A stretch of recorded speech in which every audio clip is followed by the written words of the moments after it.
এক ব্যক্তি যিনি বিদ্যুৎ নিয়ে পরীক্ষা করতেন, ভবিষ্যৎ কল্পনা করতেন, কিন্তু ততটা স্বীকৃতি পাননি। তিনি নিকোলা টেসলা।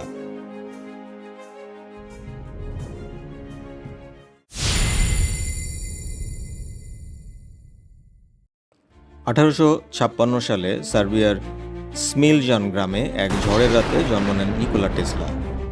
ছোট থেকেই তিনি ছিলেন গণিত ও বিজ্ঞানের প্রতি ভীষণ আগ্রহী।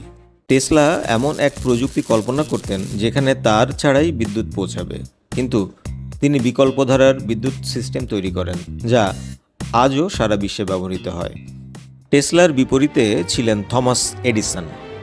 তাদের মধ্যে ছিল ওয়্যার অফ কারেন্টস, মানে ডিসি কারেন্ট বনাম এসি কারেন্ট। শেষ পর্যন্ত টেসলার এসি কারেন্ট বিজয়ী হয়।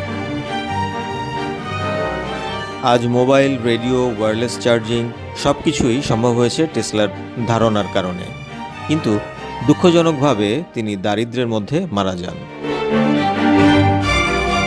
ভবিষ্যৎ আমার হবে, একথা বলেছিলেন টেসলা। আপনি কি মনে করেন তিনি আজকে আধুনিক বিশ্বের আসল নায়ক? কমেন্টে জানান।